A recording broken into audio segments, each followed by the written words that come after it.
hello, ladies, gentlemen, boys, girls. What Bama does, what Bama do.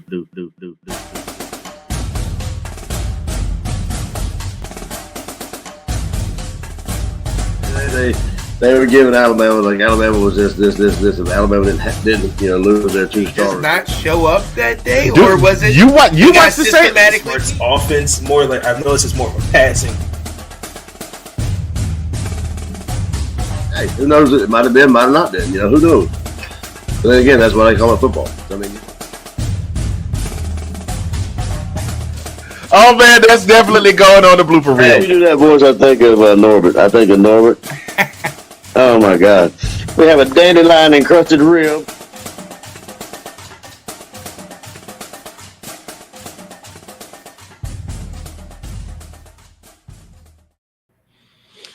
Hey, ladies and gentlemen, boys and girls, how is everybody doing out there in the ether sphere, in the internet, on Beyonce's Blue app, on Elon Musk's tweet, on the IG, on all of that stuff, wherever you're watching this? Thank you for joining us today. It is time for another edition of This Week in SEC Football, Season 2, episode number 7. No. 8, 7. Siete. 1, 2, 3, 4, 5, 6, 7. Episode number, Season 2, episode 7. I know how to count to like 30, and I forgot. I know how to count to 49, and I forgot 7. That's just typical. That's just typical. old age, my brother. Hey, Donnie, what's going on, bro? Appreciate you stopping through. We got folks in the chat already. What's up? Hey, Sid, what's going on? Shouts out to my man, Sid Swinton, one half of Sunday Morning with the Swintons, or a.k.a. the Hot Mess Express, a.k.a. I'm Having a Moment. Good stuff on Sundays. You need to check them out. They're on early, like 9:30, 10 o'clock Central, and I forgot how early on the East Coast. They have a little quiz. Sid's wife, Ash, comes up with a little quiz.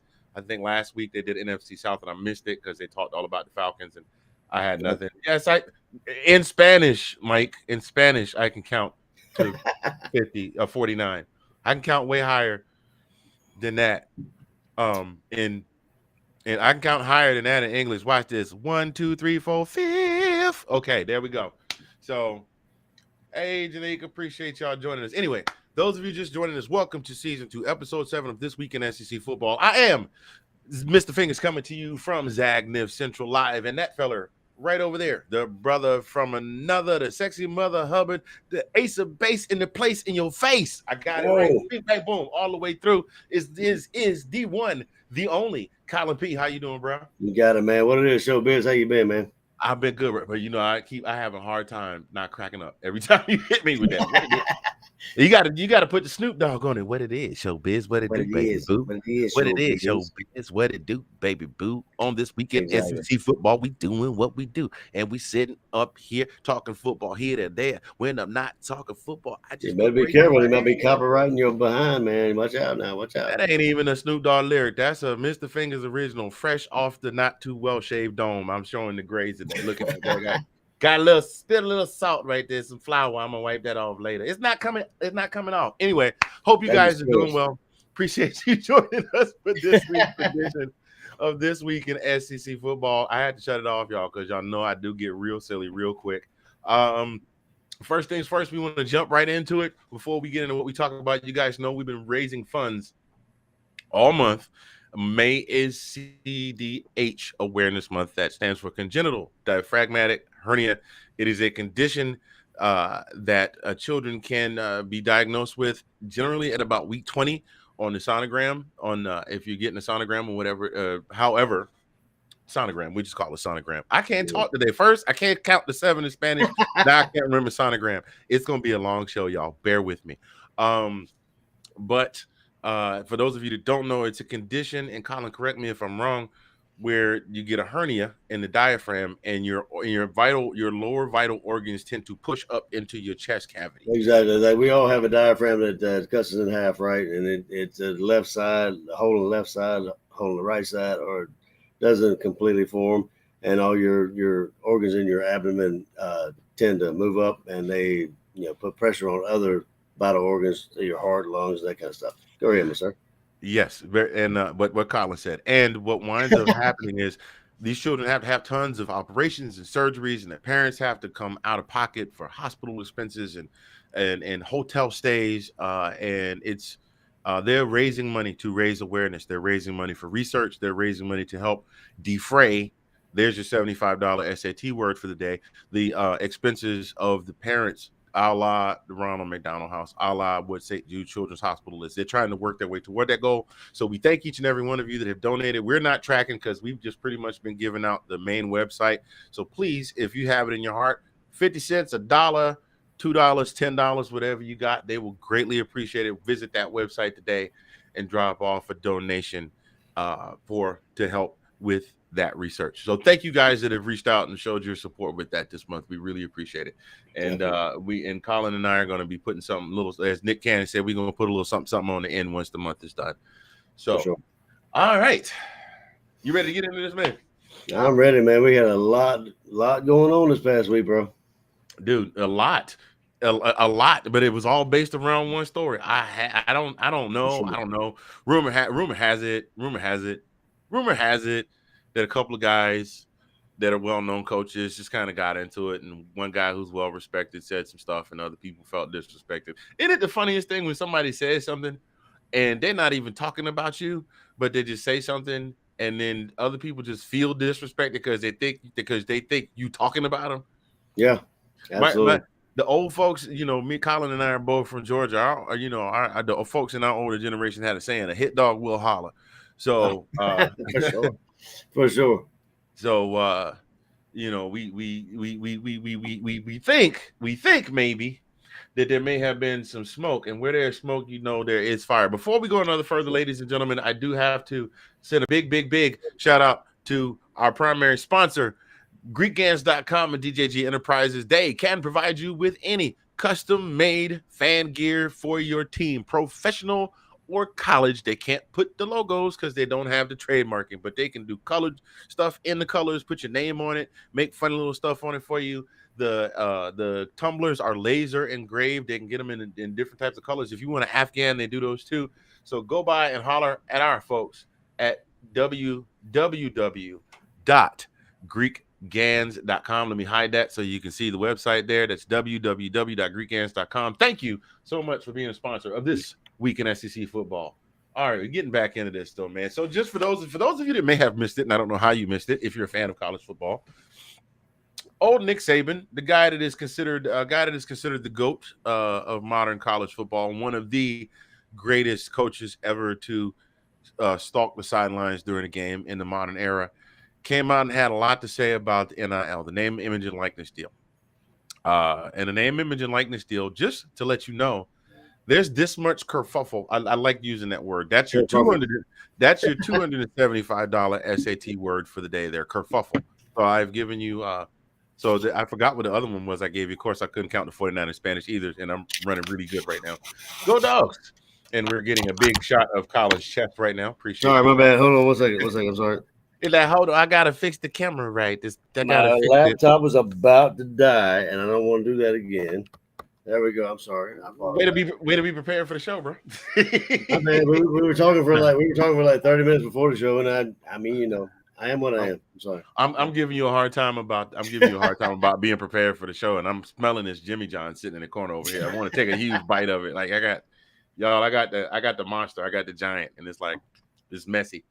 So anyway, Nick Saban came out and had a lot to say about NIL, and what he had to say wasn't necessarily positive. Now, basically what he said is you got all these schools that are just going out and buying students to come and play. And he made reference to the fact that Alabama had done it the right way and other schools are just throwing money at people.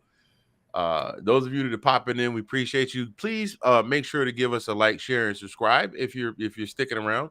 Even if you don't agree with what we say and you want to say we're a couple of idiots, just drop something in the comments and say, hey, you're a couple of idiots. Have a good day. Just be nice about it. You can call us idiots. Just be nice. They don't have to be nice, man. It's all good. No, because if they're not nice, then Stephen A. Smith may come out, and then I may bring a cat may come out behind him. I will whoop you with a dandelion encrusted rib right now. Don't even get me started. See, there you go.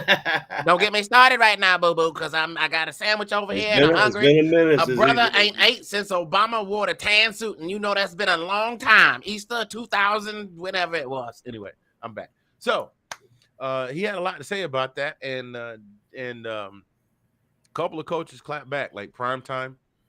He said that prime time that they paid that kid $1 million to come down there, and of course, Primetime doesn't hold his tongue. He said, "Oh, y'all don't know." I'm paraphrasing. I'm about to address all the lies that Coach Saban told, all of them. Now, of course, there goes to the fact is, like, do you think, like, I mean, honestly, do you think them losing the national championship to us, do you think that holds any kind of water? Like, I mean, do you think that's why he's coming out like that? I mean, honestly, I don't think so. But then again, you never know. I mean, he's talking stuff about Jimbo. I mean, they have enough player caliber that they don't need. But to be honest with you, look at A&M. Look at A&M. So look at their 5-star recruits in the past couple of years, and look what they did this year. Oh, it went through the roof. It did big difference, night and day. I mean, you got to be like, okay, I get it. You know what I'm saying? I can't. It's hard to kind of put a like a cover over that, because I mean it's a different story. Like, I mean, is it about the money? I mean, like the NIL. I mean, these players coming there because of the money. Who knows? I mean, only they know. We don't know, right? I can answer that for you. Yes, these are a bunch of broke 18-year-olds that made them. And they might not get a chance to play in the league. So, and they want money too. They're trying to get that bag, bro. Part of the reason that they want to play football in the first place is exactly because they want to secure the bag. Period. That's the new term. I'm not of that age, but I understand it. The term right now is secure the bag. Like, I don't know what it's going to be 6 weeks down the road. So, things flip so fast. I mean, 2 months ago we were just talking about. Not even 2 months ago we were just talking about Chris Rock getting smacked by Will Smith, and I haven't seen a Will and Jada joke in weeks, so I'm assuming that's old news. Anyway, so what we have here is, yes, I'm going to go ahead and say it. Yes, I mean, if nothing proves that for you, think about all of the teams that went through massive suspensions or a death penalty, like Southern Methodist, when they had Eric Dickerson, and they called it the best running back room that money could buy. I mean, they were handing these guys money left, right, and Sunday. Reggie Bush had to give up his Heisman Trophy. About every 3 to 4 years, you had some scandal pop off because somebody handed some money and somebody handed off some money. That goes to the point where I'm saying is, like, yes, they should be given, these players in college should be given some type of award or some monetary or not. I mean, give them something, but no, I'm not talking millions. I'm like, get it something that they, get them something for their image and likeness and that kind of stuff, because they should be paid for it. Like video games, all that kind of stuff. Yeah, they should be given something. You know what I mean? They're giving scholarships. I agree, that's something.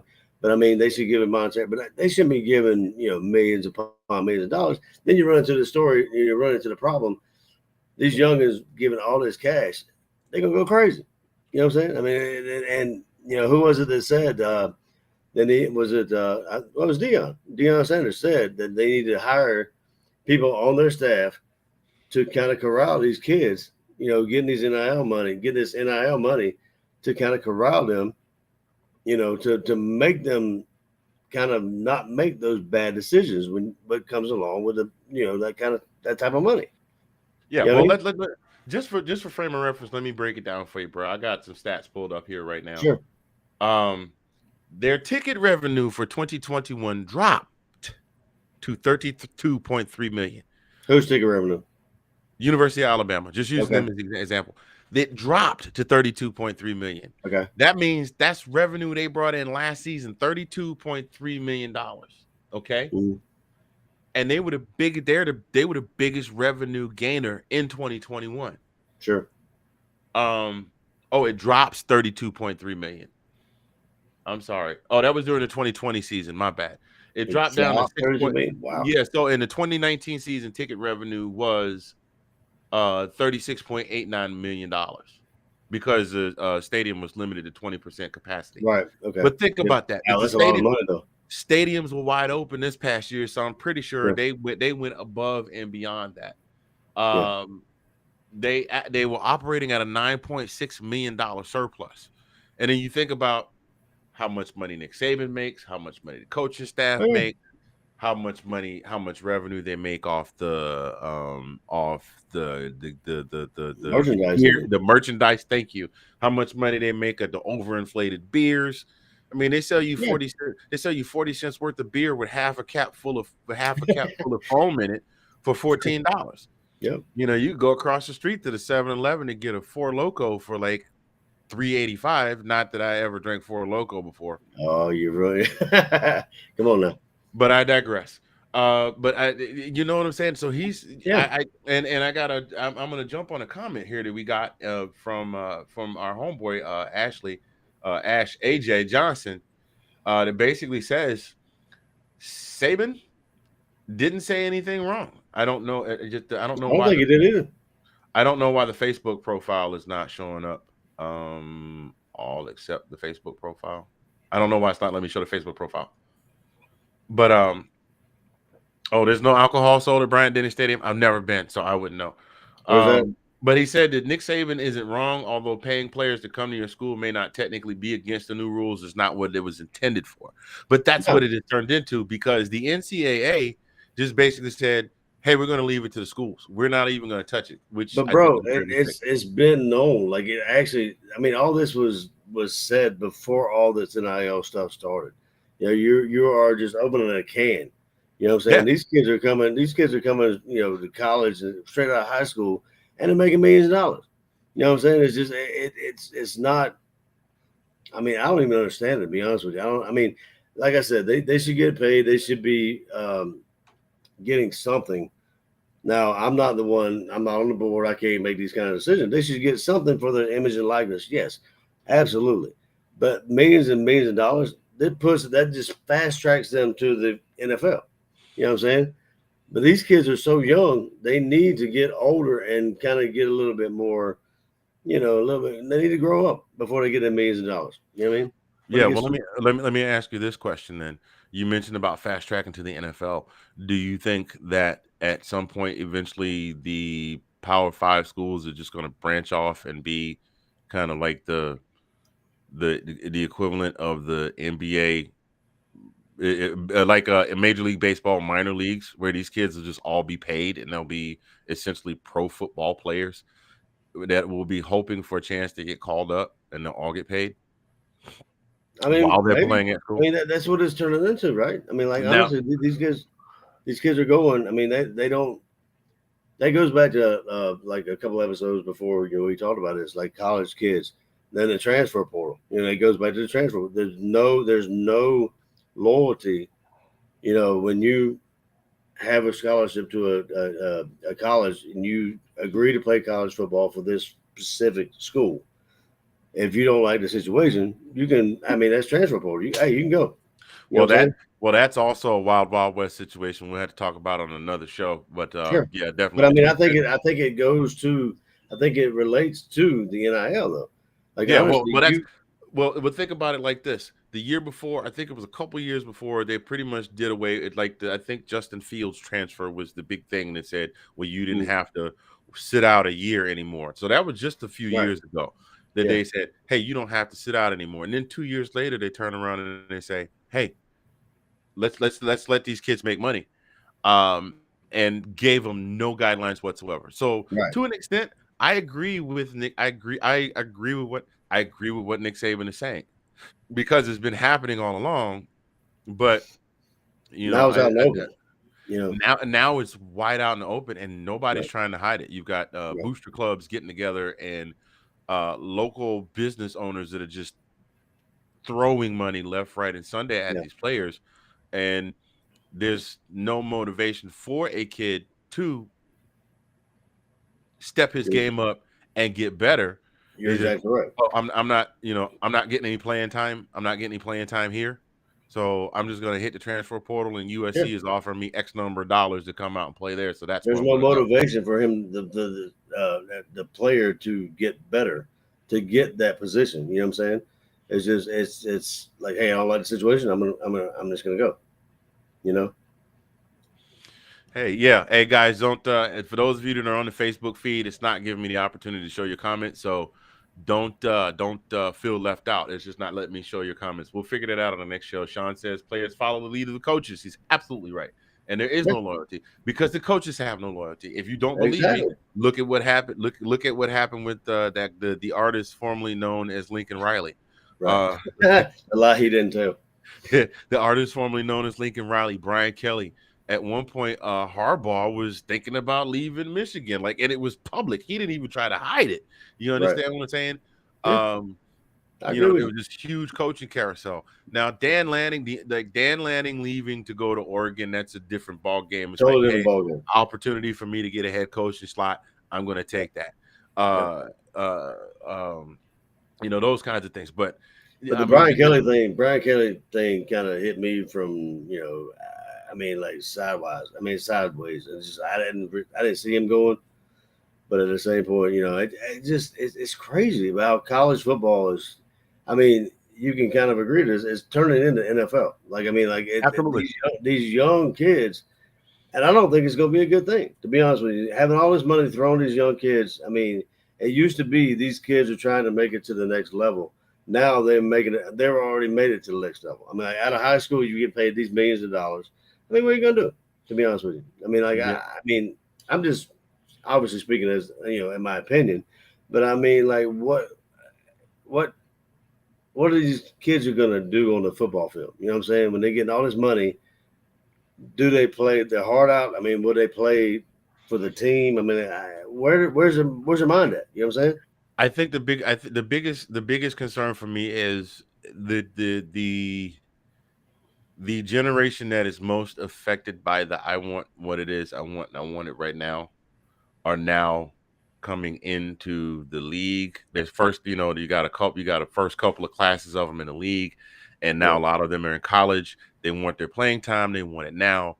And to raise a point that's brought up in the comments again from AJ, the classic example is Tate Martell. I use Tate Martell all the time. Tate Martell was at Ohio State. He was the heir apparent for the starting quarterback job at OSU for the Buckeyes. Justin Fields transferred. He raised a whole bunch of hullabaloo. It's like, don't think you can come and get this job. Justin Fields got the job. He transferred, and he had transferred to OSU from some junior from Georgia. No, not Justin. Tate Martell. Oh, Martell, sorry. Tate Martell. I forgot where he transferred from. He transferred from somewhere to OSU and thought he was going to get the starting job. Justin Fields came in and usurped him. There's your $375 SAT word for the day. I'm on a roll, y'all. And then Justin Fields comes in, and then he winds up transferring to UNLV, and he had some, you know, personal conduct issues. Wound up, you know, got hurt and had some personal conduct issues, and wound up not even starting. And then he just announced early this year that he's retiring from football. The reality of the situation is, here's a guy who was the big fish in the small pond in school, who became a big fish in a pond full of bigger fish. Exactly. Bigger, better, like Carney, harder, better, faster, stronger. There we go. So the bigger fish in the bigger pond were better than him. So then he wound up going someplace else, and he couldn't even make it at UNLV, who's not even a Power 5 school. Now he's like, I don't even want to play football anyway. But I that's my concern. I think they really need to reel that in. But we kind of getting off the beaten path. The thing is with these schools is they're not trying to hide it anymore. Now, my hypothesis that I gave the Gold and Blue dude, which we'll get into a little bit later. Gold and Blue dude, I'm coming for you. I'm gonna snip this out. We got to get him back on, bro. I'm gonna put it all together. But Gold and Blue, I had this conversation with Gold and Blue dude, and I told him, by the way, great vlog to go check out. Gold and Blue dude, big West Virginia fan. Check him out. He puts out a new video every single day. The guy is one of the he's one of the hardest working vloggers out there, and he talks Big 12 football. He talks all sorts of football. I mean, he talks all NCAA Division I football. That's what I was saying. I was surprised to see him jump that video with the SEC East. We'll get there. We'll get there. Don't give it away. Okay. We'll get there. I ain't jumping. I was talking with Golden Blue dude, and he said, I said, this is what I think. I think if you want to get these guys name, image, and likeness, yes, they should get paid for their autographs. Yes, Without they question. should get what they should be doing is giving them a percentage of the merchandise sales of any of the stuff with their names on it, or it all goes into a collective and gets spread out amongst the team or whatever. Merchandise, posters, t-shirts, jerseys, hats, Sure. mini helmets, all of that crap. Some of that needs to go into a collective for the team and they get paid out. If an individual player happens to get an NIL deal, my suggestion was, but it goes into an interest-bearing trust fund of which they get paid out an allowance or per diem, something reasonable. You're 18 years. My thought process is, don't get me wrong, they want to make the money. You're 18 years old. You don't know how to handle 7 figures yet. But here's what you could be here's $50,000, which to an 18-year-old college student is a hell of a lot of money. The rest of your annually renewable every year. If you come back, if you have a good performance and no conduct problems and no run-ins with the law, and you come back again next year, you got the same nose clean, you good. You get another year, you get a step increase. Meanwhile, what you have each year, say it's $500K a year. So you're talking 1.5 mil if they do the 3 years, because they only have to stay 3 years. You got 1.5 mil, you're getting paid $50K, then $60K to $70K the following year. If you come back, have it modeled like a stock option program, like you such and such, how much money gets vested in an amount of time. Right. Okay. And if you stay with the school until you leave for the NFL, you get that plus whatever the NFL give you. That's yours. Yep. If you leave, the NIL deal from this school is null and void and non-transferable to another school.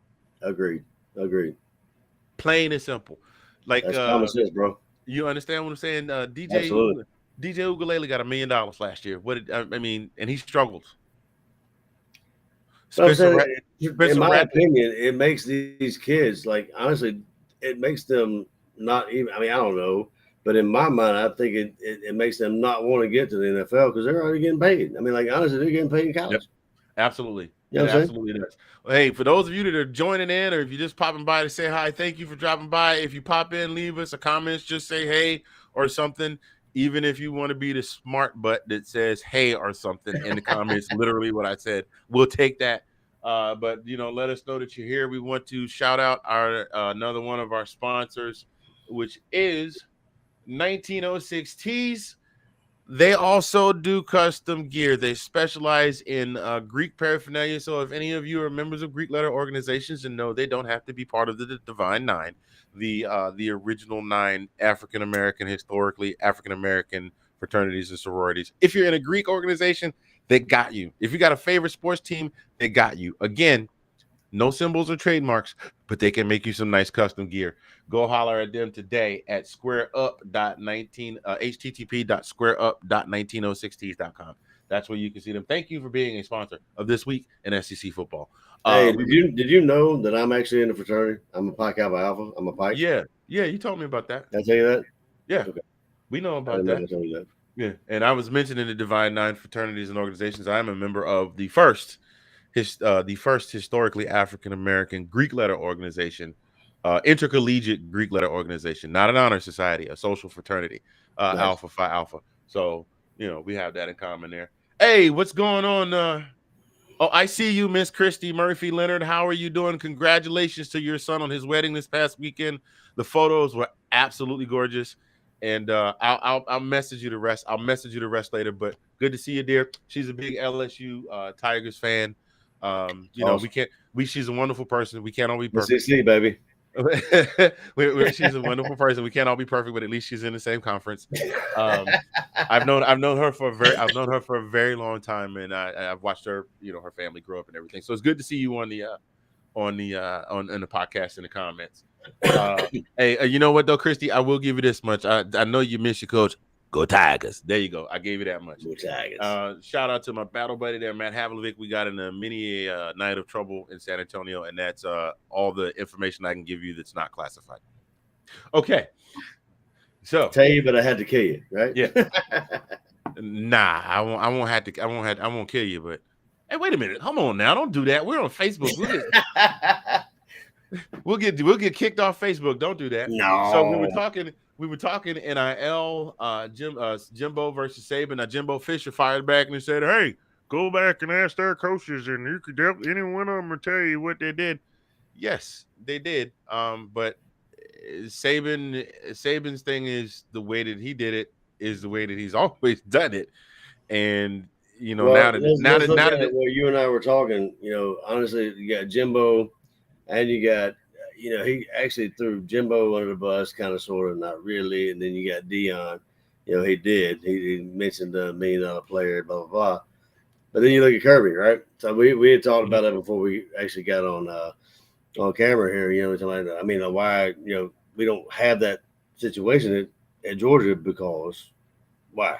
Because we haven't kind of the transfer portal, and like, do we have like that kind of NIL type of situation going on? Like, it just amazes me, like, how Jimbo could or Saban could bring like his proteges, this kind of stuff, out in the open. You know what I mean? Yeah. Makes sense.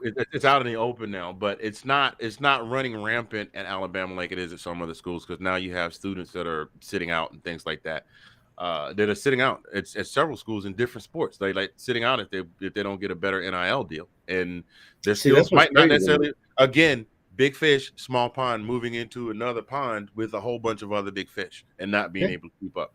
So just to give you an idea, since we're talking NIL, this is a perfect transition just to keep it moving.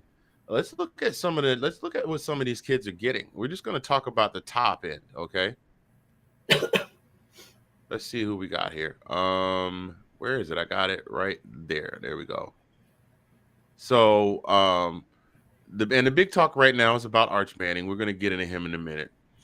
So these are the top 5 NIL valuations in NCAA sports right now. Okay. You've got Bronny James, who we all know who Bronny James is. His son is his dad. I'm sorry, obviously is Big Bron. His NIL valuation right now, and he hadn't played a single game in college, is $6.3 million. Jesus. There's also another basketball player from born in San Diego, California. He plays for Vertical Academy, which is in North Carolina, and he is making his NIL is 2.6. Sharif O'Neal, who I'm going to assume, I haven't looked him up yet. That's probably Shaq's kid, 2.3 million. Shaq's kid, yeah. And coming in at number 4 is Arch Manning at 2.1, but they're saying already that 2.1 is up to 3.6 as of since this weekend, because there was a weekend report that broke. There was a weekend report that broke on Bleacher Report that says that Arkansas reportedly had a $3.1 million package to give him if he came to sign at Arkansas. Wow. Yeah, never played it down. Doesn't graduate, mind you. Doesn't graduate high school for another year. That's how much money they got on the table to give him as soon as he basically says, "I'm coming to Arkansas." That's insane, because I mean, like, the 3 schools that he has in mind to come. Is that the third one that we talk about? That is not even like Arkansas is not even on the list. Yeah, he's right not even entertaining that talk. Right now, it's Georgia. He's got some visits in June with Georgia, Alabama, and Texas. And Georgia and Texas, he's visited twice. I think this is his first visit to Alabama. Yeah. But I think it's Georgia, Texas, and Tennessee, of course, because that's where his. I mean, Georgia's a front runner, because he said, like, there's no, Athens is like the greatest college town he actually mentioned. So I mean, he said that. So I mean, I don't know. I mean, and getting offered that kind of cash, dude. I mean, that's crazy to me. And then there's AJ says that the wide receiver that left Pitt is being offered $3.5 million, and apparently that's more than that's. I mean, is this coming from the school, Anthony? I mean, like, no, I don't think it's coming from. No, the school can't pay him directly. No, man. Well, no. But I mean, where's it coming from? Like, no, the school can't pay them. The school can't pay them directly. Trust me, But underneath the basically, table, bro, I got it. But I'm saying, like, basically, where's it coming from? you got boosters and sponsors, and Sure. you're talking Southern California. They mint money. They make their own money in California. They just print their own Those out there. sideways action, like, oh, on the Yeah, table. but I got I mean, you got it's in USC's in Los Angeles. You got the entire filmmaking industry. Yeah. You got at least 1/4 of the music making industry, all the television studio, all of that out there. But There's I was just trying to say, like, where does it come? I mean, you got NIL deals. Like, where's it coming from? I mean, I understand you got Nike, you got all these the manufacturers that pay the people big to be sponsors. yeah. But I mean, like, when you talk about that, the money you're talking, I mean, like, I'm trying to figure out where's that? Is that coming from sponsors or is that coming from the school? Like, how does that actually work? You know what I'm saying? Last year, it was mainly coming from sponsors and big dollar boosters. Like case in point, DJ Ukulele had that Yeah. $1 million deal with Dr. Pepper. Right. Okay. Yeah. Yeah, I can kind of see it. I can kind of see it. I'm not saying that out loud, AJ. We got our homie. By the way, shouts out to our two homeboys, part of the Let's Talk Football family. 3 of them. Sid Swinton, we shouted him out earlier. Sean Spencer, one half of Let's Talk Football, the Let's Talk Football family of podcasts. There are a ton of them. There's Let's Talk Football. There's Ladies Talk Football. There's Washington Football Weekly. There is the Let's Talk Football Fantasy. There's Let's Talk Basketball. I know I'm missing some more. There's our homeboy Nate Snell, who does the Big Nate podcast. He's the king of late nights. He's actually he's more now the king of middle of the evening because he's broadcasting a little bit earlier. And then there's us. Now, all of us are not necessarily Let's Talk Football podcast, but we're all affiliated with each other. So if you get you should check out our guy, the Big Nate podcast on YouTube. This guy is a subject matter expert on everything. Yeah, baseball, baseball, pro level, baseball, basketball, baseball, even women's basketball. Like he posted some on women's basketball, football, and women WNBA. Those are his big things. But at first, it was coming from the big name sponsors because those were the only people that were kind of or local. Like what's that boy's name? Spencer Rattler. That was here. Oh my God, he's been gone that quick. I forgot him. Spencer Rattler was just here in Oklahoma, and he had a big deal with one of the largest car dealership out here. They gave him a couple of cars. Was it Eastern Motor? No, sorry, go ahead. That's DC. That's DC. Out here, hey, look. Oklahoma has its own version of Eastern Motors. It's a place out here called Kalidi Kia. Kalidi Kia. But Caleb also got a big deal too because he left Oklahoma with 2 Land Rovers strapped to the trailer, not 1, but 2. Yeah. So. Well, I was just looking at the comments. I'm like, I saw Sean. He said, "Let's be honest. At least the big school kids have been getting paid forever." That's very true. It's just now in the open, like everybody's seeing now. Yeah. But it's just, I don't. I mean, they should get paid something, but not millions of dollars. I mean, like Fingers, can you actually agree with me on that? I mean, you got to have that already. I said that already. I said that earlier. Whatever they get, it's not for me to decide or you decide, but I mean, like you got to have something for them to go to the next level. Right.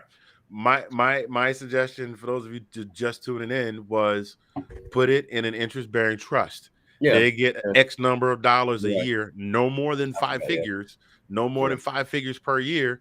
If they stay out of trouble, if they come back and sign, if they do blah blah blah, and they come back, they get another year of payout stipend out of that because they're 18, 19, 20 years old.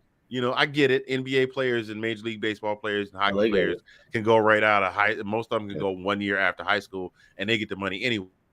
But anyway, I digress. But that was my point. And then if they do at least their 3-year stint before they leave and go to the league, hey, thank you for your loyalty. Thank you for being a great player at our Division 1 or Power 5. To be honest, man, that should go. Here's the rest of your money. Too. That should be the coaches too. You know what I'm saying? I mean, they could have. I mean, there's no loyalty anywhere. You know what I'm saying? I don't know how they can do that, but I mean, like it should be the coaches too. Yeah, but we could beat this dead horse all day, and we've been talking about it for most of the show. So to those of you that just joined us, thank you for tuning in to This Week in SEC Football Season 2, Episode 7. We appreciate you. I am Mr. Fingers from Zagniff Live. That is my brother from another mother. the sexy mother hub of Colin P. We're talking SEC football here. We kind of got off the beaten track, and it's not hard to get off the beaten track when you talk about anything Nick Saban says or NIL. We just touched on Arch Manning and where he could potentially go. We're gonna kind of shift gears and go in a completely different direction here. Now, those of you that are watching us, you may be shocked to find this out, but we're not the only we're not the only college football video vloggers on the internet. We're not. And so we like to think that we are.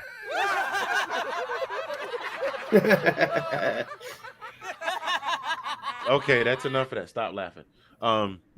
We got some sound effects, and I'm just goofing with them. And there are plenty of people that have plenty of opinions. As long as you got a mic, a camera, and an internet connection, you can go on and set up whatever vlog you want. You need to even go straight live to YouTube without the platforms that we use if you want to do that. There is a vlogger, and we will not give him any. We shouldn't.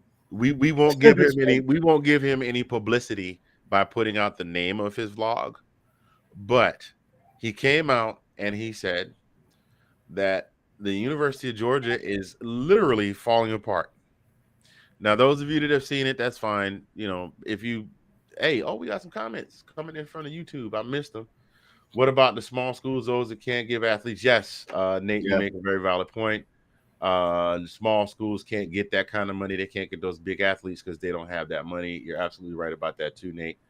Well, that's a good point. I mean, do we have any kind of? I mean, are there any players with these small schools getting those NIL deals? I mean, like, I haven't heard anything. I mean, like, honestly, you hear about the Power Five, blah, blah, blah. You get all these guys that get these kind of NIL deals. I mean, yeah. One last question I want to answer before we move forward from the NIL. Got a question on the YouTube stream from AJ. Says, is it ethical to keep a kid's money if he leaves? Well, as long as the language, as long as I work a job where we deal with verbiage and terms and conditions all day. As long as that language is written into the terms and conditions of the NIL, it absolutely is, because a lot of these NIL deals, maybe not the nationwide deals with you understand what I'm saying? Like DJ got the thing with Dr. Pepper. That's not something controlled by the school. But if it's something that, like, say some kid comes to Norman to play for OU and Khalidi Kia decides to give him the big deal that they gave to Caleb Williams, they are a local franchise that is, providing an NIL for a player that is playing for a team in their state. Right. You're not going to see like AJ, just as a case in point, you're not going to see OC Welch Motors give an NIL deal to CJ Stroud because he's playing at Ohio State. And that's my point. So as long as it's in the verbiage and the terms, is it kind of jacked up? Maybe, yeah. But as long as it's in the terms and conditions, then yes. Okay, so we got to move on from this. We got to get into this thing with this vlog. Oh, all right, Nate. All right, Nate. Yeah. Nate's on one. Nate's on one right now. Nate is always on one. That's not in a bad way. Like Nate is like the new generation Charles Barkley. I'm gonna say what I want to say, and I don't care. I'm gonna come on this microphone, and if you don't like me, you kiss my ass. If you don't like it, that's terrible. That's terrible. That's terrible. Chuck, how you gonna come out say something like that? That's not good. I seen your butt. It's not very good. You sitting up here. Those of y'all don't know. Chuck be sitting up here farting the whole show. It does smell good. Shaquille O'Neal, you just go ahead and be quiet with your loud self, with your dark self. You darker than the man that's on the podcast right now with the brother from another mother. What's wrong with your eyebrows? Okay, I'm done. Back to where we were. This guy comes out and says that UGA is literally falling apart, and he says that UGA is falling apart because. Why did he say that? Why did he say we're falling apart? Because this is the craziest thing. Go ahead. Cannot make this up because the University of Georgia lost 11 starters. And that's it. And that's it. But you got to preface this. This guy's an Alabama fan. This guy's an Alabama fan. Now we are Georgia fans, but we are very objective about of course our team, and what we think our team can do. There have been some games this past season where we said, I don't know. But if anybody prefaces their Like, look here, I shoot straight from the hip, blah, blah, blah, blah. I'm not biased. Then you know damn well they're biased. Because, I mean, if anybody says that before they say something, you know they have a certain opinion. Thank you, Nate. Thank you. See? Thank you. I appreciate you. I appreciate you. I might not agree with your taste, with your dislike of certain parts of the chicken, but thank you. I'm with you on this. My guy. My guy. My guy. I'm planning my trip, Nate. I'm planning my trip. One day I'm just gonna show up. I'm gonna hit you up, be like, meet me at such and such. You need to come back to the East Coast there, Fingers, man. You need to come back and I already talked to Sean. We gotta go to the Falcons and well, not the Falcons. The Falcons play the Commanders I know, but they're here though. So you gotta come over here and we go to the game, bro.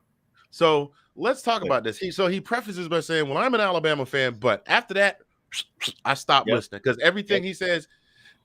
I forgot who it was that said it, but said it a long time ago. I think it was a line in a movie.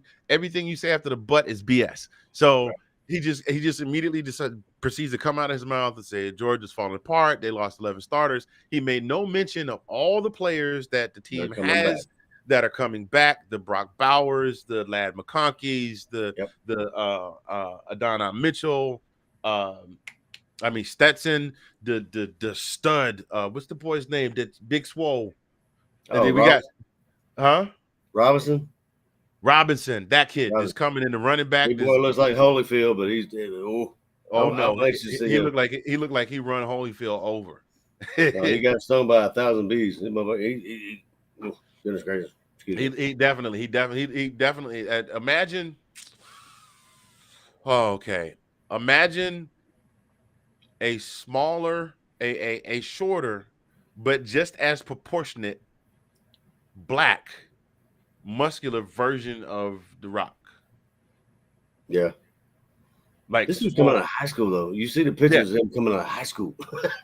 Sean, I'm working my way to your question there, but this guy completely comes out and he makes no mention of any of that, makes no mention of the quarterback room, makes no mention of anything. This guy just says Georgia's completely falling apart and I have this and this is what I have to prove it.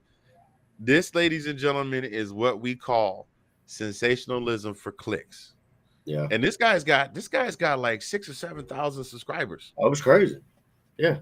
I mean, did I put you on that, or did you see him before? Did I put you on that, or did you? No, I discovered him because he talked a lot about University of Oklahoma, and I've been following the Sooners because they're coming to the SEC, and so he had a lot of news on. And after about 2 or 3 videos, I had to unfollow him because I mean, I'm gonna tell you this: if somebody says, I'll put it like this: if somebody tells you every day it's gonna rain, and you see him again on Tuesday, it's gonna rain. And they see him again on Wednesday. It's gonna rain. Eventually, it's gonna rain, and then they're gonna say, "See, I told you it was gonna rain." Mm-hmm. A broken clock is right twice a day. A blind squirrel will eventually find enough. Come up with all the platitudes you want to. This guy is just throwing stuff against the wall to see if it sticks. I'm not dogging him because he's a Bama fan. I just that's just the kind of it made no sense. That's what we're dealing with. And this is one of the same guys that came out and said, well, in one of his videos that Alabama lost because they didn't have their 2 receivers because they didn't have their 2 starting receivers. He was on that gravy train too. But to get to your question, Sean, how do I think we're going to do this year? I've seen the schedule. I think Georgia has a legitimate shot at least running the regular season table, which leads me to Golden Blue Dude. This is your part of the show. I called you out earlier. Golden Blue Dude. You had some stuff to say. Golden Blue Dude seems to think that Georgia's going to go 10-2 this year, not win the conference, and not make the playoffs. I mean, the only thing with that is like what surprised me that he has one of our losses being Kentucky. Now, South Carolina, I can kind of see. I can't. I mean, could South Carolina maybe? Kentucky, absolutely not. I don't get it. I don't understand. I can't. I think we play South Carolina at Sanford. I don't see that happening. Yeah. Well, he goes to him. I mean, you got to watch his video. He goes to him every game. He has us. If we were playing in Tennessee, he has us losing to Tennessee. If we were playing in Knoxville, we played at Tennessee last year, though. We should be playing at home this year. We are, but I'm saying if we were playing Tennessee in Knoxville this year, he has us losing to Tennessee. Don't see it. I don't either. Now Sean does mention something here. I'm gonna see if I can pin his comment. There we go. He says he thinks there will be title hangover.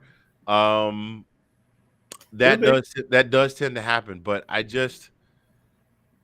think with the number of players the number of seasoned players that are returning, because everybody knows about is like the big guys that got drafted, Nick Hobie Yeah. and how he fell, and Big Baby, and Next man up, bro. right. I think that the offense will be much improved. I think the defense might take a small step back, Yeah. but I don't think it's going to be a huge step back. I think it's going to be the defense. The defense will take a small step back, but I think the offense actually probably will have improved. And like I told you when we were talking off camera, I was like, if Stetson does not have, if he keeps his head on his shoulders and not have that kind of like, I'm Billy, I'm the greatest ever because I had a national championship last year. If he keeps his head on his shoulders, and what Kirby has said, during the spring and that kind of stuff, he's not making the mistakes that he had been making prior. I mean, the offense could be better, but I'm just saying, you just never know. You know what I'm saying? I just hope that he keeps his head on his shoulders, not thinking he's the best thing ever. You know what I mean? Don't let it get to his head. That's the only thing I got a problem with. Oh, definitely. I agree with you 100%. There's that, and Sean mentioned that some people win a title and they tend to think that they're that everything doesn't stake. I mean, look at Johnny Manziel. He won a Heisman Trophy as a freshman at Texas A&M, and that was the best part of his football career. Yeah, pretty much. Yeah. That was it. That was the best part of his football career. Yeah. Yep. Now, looking at the schedule, what we have this year, let's see. I don't have it pulled up, but looking at what we have this year, looks like we're going to have to get to SEC West football predictions next week. But looking at the schedule that we have this year, I see, to be completely honest, my two biggest concerns are Oregon with the opening game. Yeah. Because we're playing against Dan Lanning. That'll be a litmus test. And for those of you that don't know, Dan Lanning is the genius defensive coordinator that orchestrated that incredible defense last year. Yeah. So we're playing against Dan Lanning. So he's familiar with Kirby's style of coaching and what Kirby will bring to the table on the offense. And so it's going to be his job. Defensive coaches are all about that defense. So I think I look to see an improved defense out of Oregon. But you've got talent too. Like you have to, the defensive coach, you got to kind of, look at the talent you have. Like, I mean, does Lanning have the talent that he coached last year with Oregon? I mean, I don't know. I haven't looked. I don't know what their defense is, but it just. I mean, the scheme the scheme, the play calling. I mean, that's one thing. But I mean, do you have the talent that we had? You know what I'm saying? I don't know. We'll find. I guess we'll find out. So that's the question. I don't know. First game against Oregon, I got that one being a close one. I do have that being a close one. Samford coming to Georgia, that's a win. Yeah. Georgia in Columbia at South Carolina, I got that one as a win. Kent State between the hedges, I have that one as a win. Missouri got that one as a win. Auburn is playing with a coach that the school doesn't want there and the players don't want to play for. In Georgia, I got that one as a win. Vandy comes to Georgia, that's a win. Georgia, Florida, that was a question mark because they have a new coach, but they're still rebuilding. I got that one as a win. Tennessee at home, that's a win. Mississippi State, I got that one as a win. The only other game that I have a question mark behind is Kentucky because they got Will Levis coming back. I don't know if they got Chris Rodriguez coming back. Yeah. And out of all the teams that we played all season last year, Kentucky was the one that really took it to the defense. Yeah, you're right. Absolutely right. That was the one that was very, very, very close. That's my one question mark. And the next game after that is the Yellow Jackets at home at Sanford. So at worst, I see what is it? 11-1. Yeah. At worst, I see it. I'm sorry. At best, I see 12-0. At worst, Sean, I do agree with you because Oregon's tricky, and I say Kentucky's tricky. So if there's any two teams that I'm giving props to, I'm not dismissing anybody. I'm just going off of what they had last year and what they're coming into this year. Haven't seen them play yet. Once a few games get played and I reevaluate, I may change that. But right now, I'm going to go ahead and go on the optimistic side and say we run it. Has Georgia ever played Oregon? I don't think we've ever played them. I don't in my know. memory. But that it goes back to the kind of conversation we've had off camera, whatever, blah blah. But I mean, like Kirby, and you've got things in your back pocket. Like Lanning, and that's what's kind of crazy to me. You have all these coaches that go from different teams to different teams. Mm-hmm. Now you have to have something in that back pocket, that they don't know. You know what I'm saying? Yeah. To answer your earlier question, we played Oregon once in 1977. We won that game 27-16. Okay. We probably have a home and home. That's a long home and home series. Well, I mean, like now. I mean, like we play them this year, and maybe we play them, a couple years from now, whatever. Nate, to answer, I'm going to get to your question here. What about Alabama? They have questions. That quarterback's supposed to be all great. They have some questions as well. You're going to have to elaborate on that for me. If you're talking about if we get a chance to play Alabama again, like if we, I'm giving it about a 96% chance that Georgia Bama match back up in SEC championship, and we don't play Alabama this season during the regular season. That's one of those marquee matchups that they kind of hold for. It's like every 2 or every 3 years or so we play them in the regular season, something like that. But we're not playing them in the regular season this year. So, not to get off the beaten path, but I mean, way too early Final Four. Like, what? Who do you think is going to be the Final Four? It's way too early. I'm not even making those projections. You're not going to make that? No, I'm not going to be one of those people that does that way too early. Pete, the reason that you have to understand the reason that people do that, Colin, that they do that so that they can get people to look. I did that for a reason, bro. No, I'm not. I did that for a reason. I did it. I want to see what your thoughts were. I know Georgia's in there. I do think Georgia has a good chance to go back to. I said before the show, I think Georgia has a good chance to make it a college football playoff. But it is. I'm also a realist, and I'm not gonna come out here and say I'm not gonna be like that other show that says this is gonna happen this year. I'm not going to do that. Reasons I said what I said. I'm not going to do that. Do I think if I had to, like, right now, based on what I saw last year, I'll have to wait and see what Michigan does. But this is what I'll tell you. I know Nick is going to knock everybody in the head this year. So I'm already giving Alabama. The head nod as much as many of those. Well, they've got a chip on their shoulder because they lost. Alabama has at least been in the CFP every year, in the national championship every other year, which means they would have to be in the CFP every year. So I'm giving Alabama the head nod.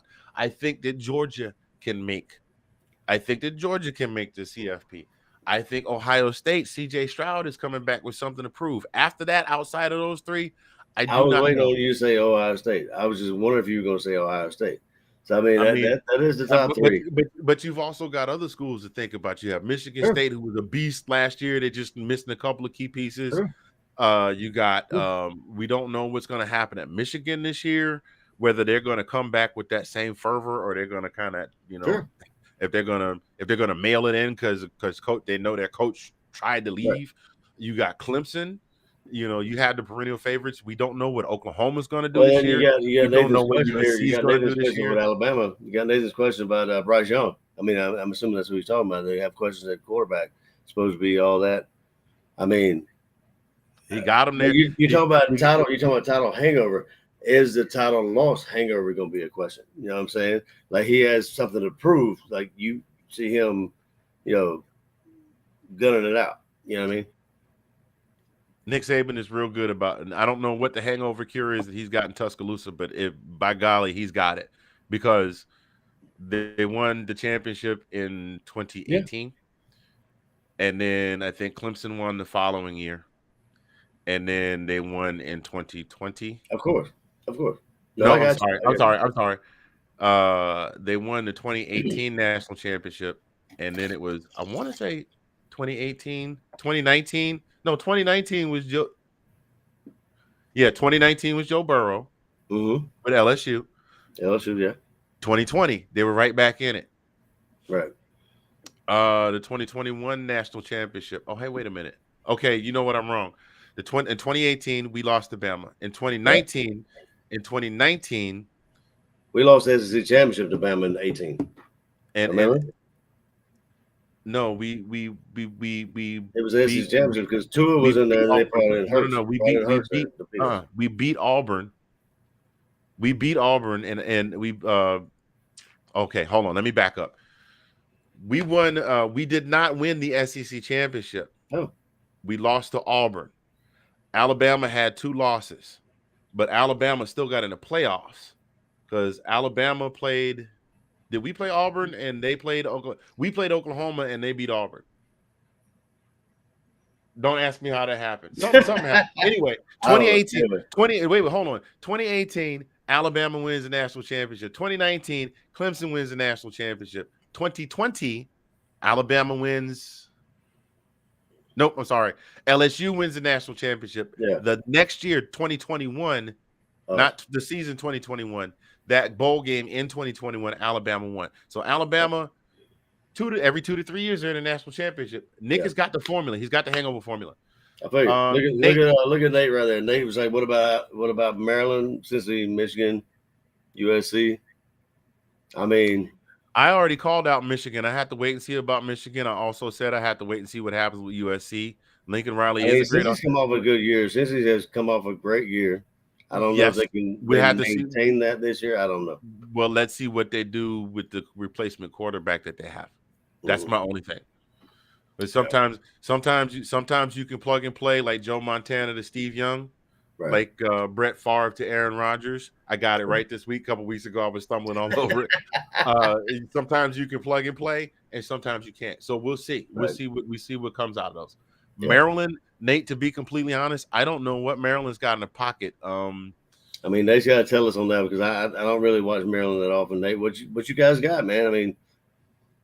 Maryland has been in some games this past season, and then there were some where they just weren't, where the mistakes cost them the game. So we'll see what they come back and do. But if Maryland is in the Big Ten now, right? I believe they're no longer in the ACC. They're in the Big Ten, which means they're in the same conference with OSU, Michigan State. So we'll see. Now Sean is definitely. Oh, I keep thinking Sean is posting the same thing. I forgot I pinned this comment. I really think we're gonna have to, and I agree with Sean. We're gonna have to wait and see on everybody because you never can. You never can tell. You know, it will be a litmus test when we play Oregon to see kind of how our season goes. In my opinion, if we do get a singular loss during the season, I wouldn't mind that being the loss because it wasn't like Oregon wasn't in the hunt last year. Right. And it would be early enough in the season and a non-conference game that wouldn't affect, Very true. Because essentially if you run the table, if you go 11-1, if you lose your first game, run the rest of the table, win your conference championship, and you're the returning national champions, unless the skies fall apart and everybody else just had an absolute perfect record. Yeah, you're getting in. I mean, I think if you do have a loss, it's better to have it at the early in the season. Yeah, I mean, look at Ohio State. Ohio State got that loss early last year, and they still were in the running. Yeah. But dear Lord, don't get that loss against a Cupcake. Wait. What do you mean? What do you mean? No way, Mr. Spencer. Please elaborate. And then we gotta move. Then we gotta move. I think we gotta close this thing out because we said we were gonna try and keep it tight. We weren't gonna keep you long. But while Sean is doing that, we want to thank our very last sponsor of the day, Envision Social Media. You got a social media platform, you're trying to figure out how to make it work for you and make it work for you instead of you working it, call the folks at Envision Social Media. We'll actually reach out to them at www.envisionsocialmedia.com. I don't have a phone number. I just got the website. Reach out to the folks at www.envisionsocialmedia.com. Thank you for being a sponsor of This Week in SEC Football. Well, Sean, look at it this way. Okay, I got you. That's what I thought you were saying. I just wanted to make sure I was on the same page with you. Okay, you're the returning national champions.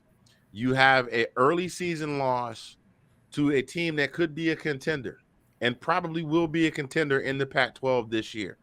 You run the table and win your conference. That's the thing is that you have to have that loss you, out of conference. You know what I'm saying? right. You run it's an out of conference loss. You run the rest of the table. You beat all the rest of your conference opponents. You win your conference. So at that point, you have a 12-1 record with an early season loss to a contender. Now, of course, what Oregon does plays into that somewhat too. But I'm not saying it's an automatic bid, but it gets you a good look. That's all I'm saying. I'm not saying it's automatic. I mean, to be perfectly honest, I want the SEC East to kind of get better. I mean, like, you know what I'm saying? It seems like the last couple of years, like it's been Georgia on the upper echelon of the SEC East. I mean, I don't think we've ever had Florida obviously has their time up there at the top. You know what I mean? There's not really – I want us to be the SEC West. You know what I'm saying? Like you have now, you know, Alabama, Arkansas, you know, other Mid-State. Oh, wow. You know, SEC, you know what I mean? well, the SEC. Well, let's be real though. We've never been good. Let's be real. the- I mean, for honestly, the let's be real. SEC East has never been that good. Let's be no. Yeah, I was gonna say the SEC West has always been the king of the SEC because Of course. if it wasn't, it was Auburn and Alabama. Yeah. And then you know Auburn fell off, but this year Ole Miss stepped up. Arkansas surprised everybody. Had a hell of showing. Yeah. Arkansas had a hell of showing. Texas A&M beat Alabama, and that the only other time they did that was that kid we talked about earlier, the football kid that won the Heisman Trophy and then disappeared. You know, the SEC West has always been the king of the crop. Like over here on the East, it's either been Georgia or Florida, and then for a short little teensy period right in the middle, Tennessee had a step up, and they have been living off that glory since 1996. I'm telling you what, you know. But anyway, we're not going to talk bad about. But I mean, that's always the conversation. Like Georgia's on the East. I mean, like, oh well, I mean, you know, you're obviously going to win the East because the East is not that great. Blah blah blah. But I mean, they've had all these teams have actually had, you know, a little bit of speckles here and there being better, like Kentucky, you know. Mm-hmm. I mean, you're always gonna have Vanderbilt down there in line, but I mean, like, I'm looking for Kentucky to have a little bit of a come up this year because they've always been right on the cusp, like on that greatness, close. This past season, you know, both teams came into Georgia, Kentucky. Both teams came into that game undefeated. Right. And that was not a bad loss for Kentucky because Kentucky did give us the first. Oh, they gave us half of the game. Yep. But they just they sputtered a little bit. It's like the catalytic converter got knocked loose and they couldn't. Yeah. I'm just saying. I'm not taking anything away from them. I think they're a good player. Absolutely. But it was them. It was Arkansas, and who was the third team that was supposed to give us problems? I mean, like during the season, like there was somebody that was going to show us up. That we proceeded to just put them down. Auburn before the wheels fell off. Yeah, you're right. Before the wheels completely fell off the bus. Mm-hmm. But we kind of saw that happening early in the season when they were playing South Georgia, West Georgia, whoever that was they were playing. Yeah, and they really had to engineer a comeback. But even then, Auburn showed some heart and some fight in the Iron Bowl. It took overtime. It took some overtime for that. I mean, they really had to put in work to beat Auburn. So, anyway, I'm digressing. About 10 minutes ago, I was calling out Gold and Blue Dude. Gold and Blue Dude, I need you. I'm isolating this clip at 1 hour, 8 minutes, and 58 seconds. Gold and Blue Dude, I need you to come back on the show and explain to me what you mean about Georgia having a fall off season. I get it. Don't get me wrong. I get it. And I think that's a serious possibility it could happen. I just want to say to my Georgia fans out there, please don't come in with the big head thinking we're going to knock everybody upside the head because we won a national championship last year. It can happen. It can happen. But Gold and Blue Dude, I need you to come back on the show and explain to me what you mean. I want to hear your take on this because I'm gonna watch the And, video. I haven't seen the video yet. I'm gonna watch it right after we get done with and it. also, we got to see what he thinks about JT being on their starting quarterback there. We got to Yeah, get we're gonna him. talk about that too. Yeah, we're gonna talk about that too. Who is the quarterback for Auburn? Right now, to tell you the truth, Nate, I don't know because they had Bo Nix and Bo transferred out. He's Oregon. Yeah. Oh, Nix he's is in in Oregon. Oregon? He's in Okay. Oregon. Yes, sir. I don't know who their quarterback is, but they still got Coach Brian Harsin, who the school definitely tried to get rid of. So something tells me it's going to be a little bit of a. I'm hoping it doesn't. Well, actually, for the sake of having material for the show, I kind of hope it does turn into a Ed Ogeron type circus. But Right. so we shall see. Oh, you're absolutely right, Sean. It's definitely not easy, but Coach is good about keeping the heads level.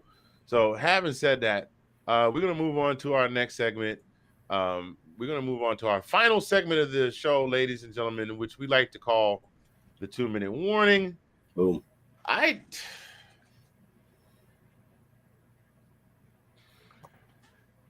take time to. I said this on. I shot this out on the Swinton show, the Swinton Sunday morning show.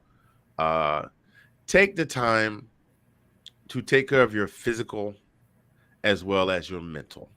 Okay, there's a huge push as of late for mental awareness and making sure that you take care of you and take your you time and find ways to be able to express how you feel about certain things, and sometimes you have to pull away and regroup before you can give your time to other people. And I'm 100% behind that. God knows I'm 100% behind that. The other thing that I am behind also, the one thing that I do know, however, is that the mental cannot function without the physical. I mean, the two can be mutually exclusive. Your body cannot be working and your brain still work, but make sure that while you have your health, that you look after your health, that you able to get to the doctor and get your regular checkups. And, even if it's something as simple as walking around the block a couple of times in the evening after you have dinner. I'm almost 52 years old. I got a treadmill in there that I'm about to go get on this. Well, actually, I got an errand to run after this, but I'm come back, go get on the treadmill and walk a couple of miles. I have a goal every day of walking 6 miles. That is my goal. I hit it yesterday. I looked up and my thing buzzed, and I was like, okay. Now I'm not even halfway there yet, which means I got some work to be done. But make sure you take care of your physical as well as your mental, because when you get the two of them together, you get somebody physically sound and got their brain together. Woo, woo. That's all I got. Bro, it's so funny you just say that. My parents were just here this weekend.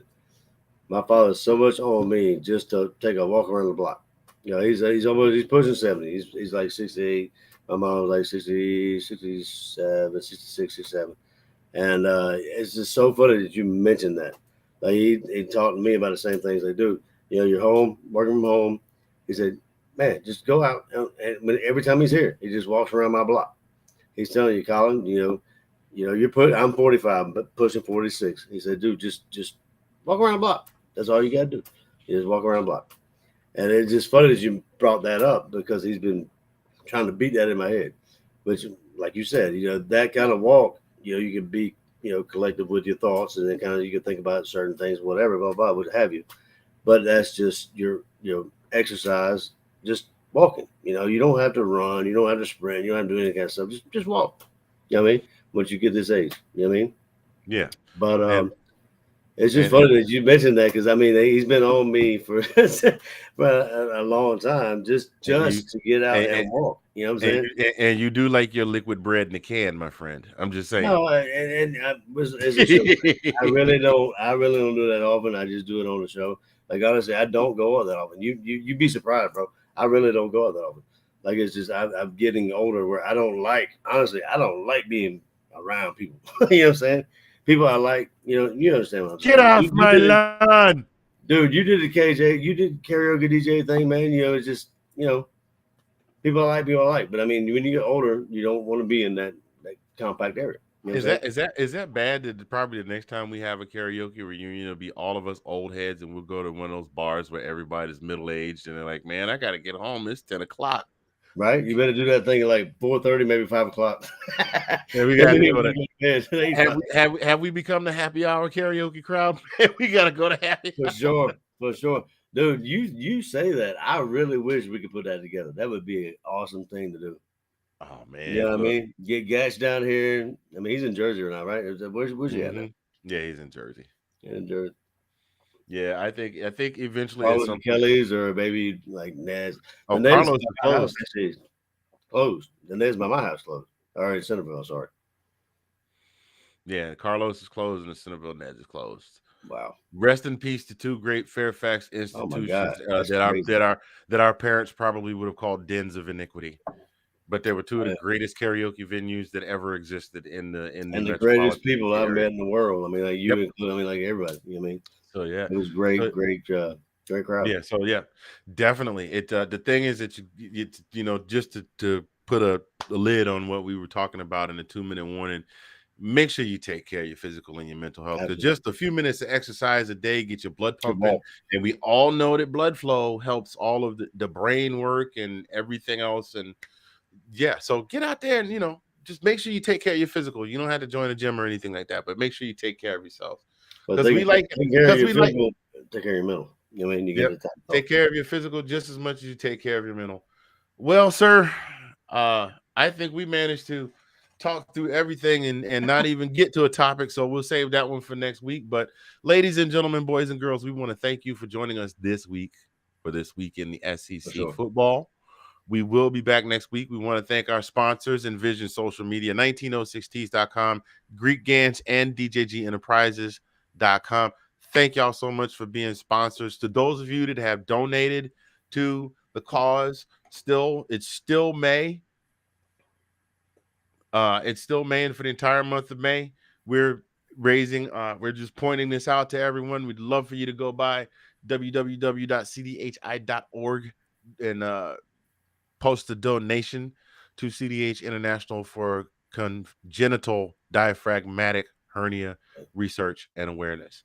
And that's all I got, man. You got anything else? Well, no. I mean, you know how me and you get together. We just kind of, you know, we talk and talk and talk and talk. I know what is it? Minute 20 now? You know how that goes, man. Mm-hmm. Yeah, so we want to thank everybody that dropped through, AJ and Sean and Kat and my buddy Matt Havlovic and there were a lot of you that jumped in the comments tonight. So thank you all so much. Big Nate, Sydney Swinton, all of those of you from Let's Talk Football family. We appreciate y'all dropping through. Absolutely. We're gonna be back next Monday to talk more about this. Until then, y'all be good to yourselves and each other. I am Mr. Fingers. That is the brother from another Colin P. And we are OUWT. Holla. Go Dogs. Go Dogs. It won't stop recording. Dandelion crusted rib. Lord have mercy, Jesus. Hang on a second, y'all. We got to figure out. There it is. Okay. Now we're getting ready to get out of here. We'll see you later. Go Dogs. Go Dogs.